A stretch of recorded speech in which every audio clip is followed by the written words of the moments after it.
Okay, so we're outside. We're finally getting a chance to use the M1 carbine. I had the previous video where I showed you I unboxed it from when I had bought it. So it's a lot like the Mini 14, which I love. This is a nice little carbine.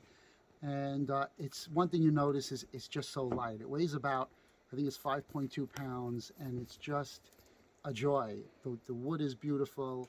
I could really see a GI loving this. Not to go into details you know already.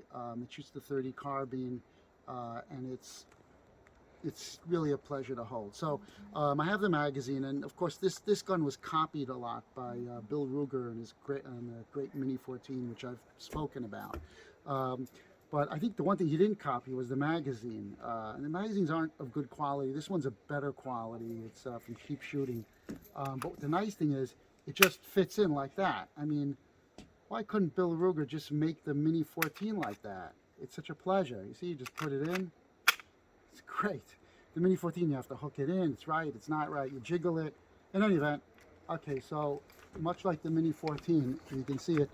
You pull it back, and it just loads the round in. So I'm going to take a shot at the red target. I've never fired this before, but take a step back. Hopefully it doesn't blow up. But oh, safety. Safety off. Yeah, I know. That's it.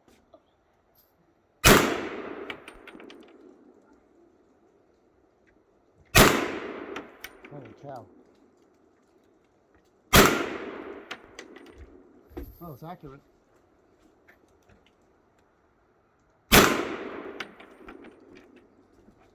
Let's see if I can hit the little target out there.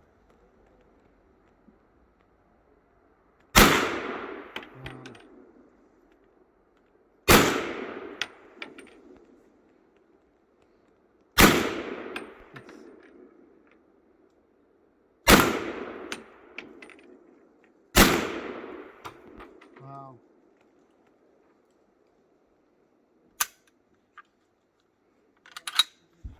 Goes fast. Goes fast when you're having fun. So the nice thing is, it has very little recoil. I'll see if I can look at the target to see what the damage it did, but it's really a pleasure to shoot. Very light, low recoil, lots of fun. If you can pick one up at a reasonable price, I certainly suggest you get one. Get a shooter. Life's too short not to shoot it, you know? Can't just keep these in a safe. You have to enjoy it. Thanks a lot. I'll see if I can get you some video of the damage to the target and see what it did. Okay.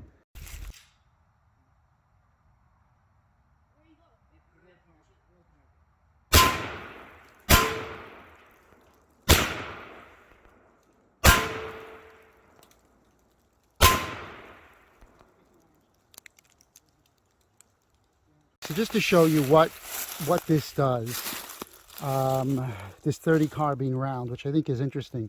So looking at this, all the little losses of paint, that's just a 22 LR shot. It basically just removes the paint, no big deal.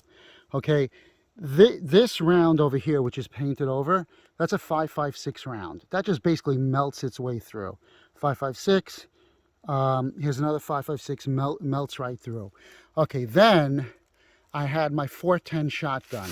So my 410 shotgun shooting slugs, it's 2 3/4 inch shells, no, 2.5 inch shells.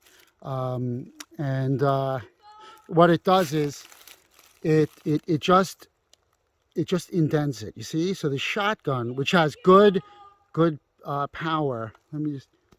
So the 410 shotgun, which has good power, is indenting it. Okay, but that's good for a self-defense round. I have no problem with that for home defense. See that? Okay, now the 30 carbine, it's kind of like mixed. So this, I would say it's about a 410 shotgun round, same about damage. Maybe slightly more. Like you compare this to. I think this is a 410 round, so it just depends. But I think the 30 carbine actually is stronger. You see that? I think the 30 carbine, this is the 410 shotgun. The 30 carbine is digging in further.